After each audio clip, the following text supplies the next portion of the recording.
Inilah headline news pukul 7 waktu Indonesia Barat, saya Leonard Samosir. Pemirsa, DPR RI mendorong rancangan undang-undang perampasan aset untuk segera dibahas. Hal ini sesuai dengan pernyataan Presiden Prabowo Subianto saat berpidato di momen Hari Buruh Sedunia. Anggota Komisi 3 DPR, fraksi Golkar, Sudesson Tandra menyambut baik dukungan Presiden Prabowo untuk segera membahas RUU perampasan aset. Pasalnya, rancangan undang-undang ini sangat diperlukan selain Undang-Undang Tipikor dan KPK. Menurut Sudesson, dengan Undang-Undang Perampasan Aset akan ada kepastian hukum yang mengatur jenis-jenis aset yang boleh dirampas.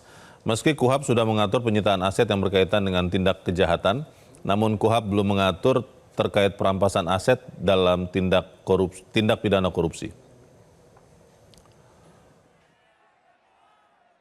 RUU ini kemudian dibawa ke DPR dan dibahas, tentu lebih lagi memperkuat kelembagaannya, memperkuat sistem pemberantasan korupsi, sehingga aparat penegak hukum dalam hal ini KPK, Kejaksaan dan Kepolisian yang melakukan tindakan pemberantasan korupsi itu dapat melakukannya sampai ke akar-akarnya, ya kan?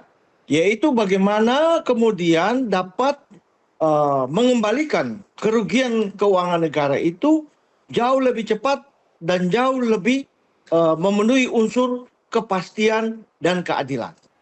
Dalam rangka juga. Sementara itu, anggota Komisi 3 DPR RI dari fraksi Nasdem, Rudianto Lalu, menganggap kehadiran Undang-Undang Perampasan Aset bisa menjadi jawaban pemberantasan korupsi yang sampai saat ini belum tuntas di Indonesia. Sehingga DPR setuju dengan keinginan Presiden untuk segera menyelesaikan rancangan Undang-Undang Perampasan Aset. Gue tarik aja deh itu.